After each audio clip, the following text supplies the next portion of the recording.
Jessica hatramin'izay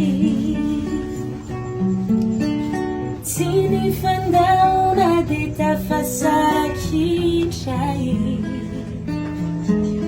voazara ny toeram-pianarana samihafa isika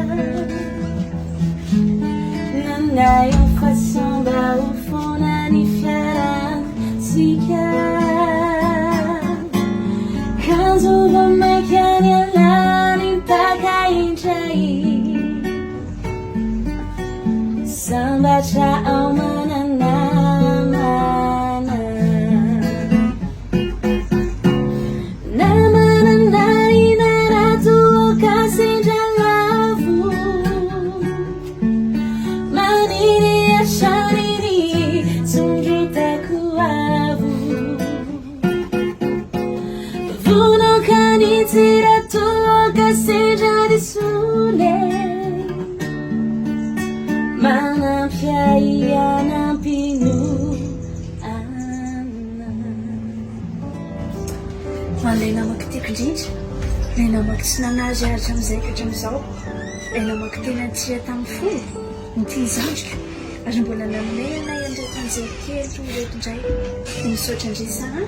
misaotra misy teo hatrizay misaotra nampiana tamin'ny orana tamin'ny sarotra dia izy nitsaroko hoe za koa mety foana vona nampianareo ary izay vitako hatrany vona mety tsara foana ihany koa dia miaraka etsika miaraka tafita miaraka mamara ny tokotra sendra misy tojolana dia zareo mifaitsiko indray dia tiako nareo dia ataovy tsara taizy tsara reto mamykely tsikoreto dia mirary sosany tsara indrindra ho anareo tia mianaka dia engany mba ho tanteraka daholo zavatra irinareo amin'ny fiainana rehetrarehetra dia tonga avataiza izy tena minan-dakely dia mitombo fahasoavana hatrany fa za eto foana tiako tia ianareo ary vonona foana avaty ianareo arak'izay vitako dia tsy izy efa ilaria tamiarany tavely sara tepisete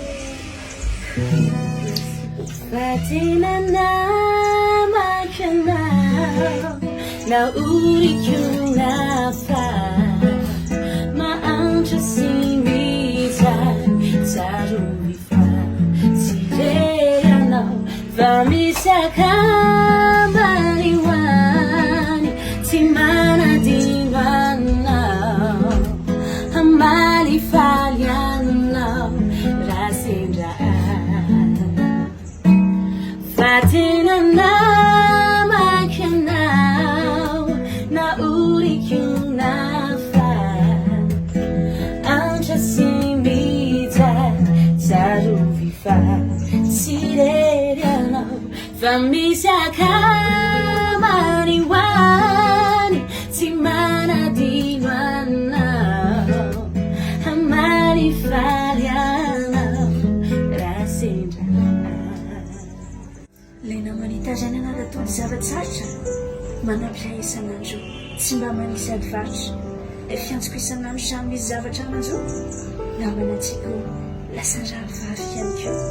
reny anao zao hoe ohatra fitaratra mandreo zavatoa dia eno atao hoe taratra ko mirary soa etondra reto menaky ny aina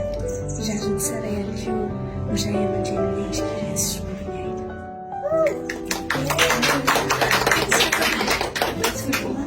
aina dia mirary soa be dehibe andriky dia mahazaho kambana koa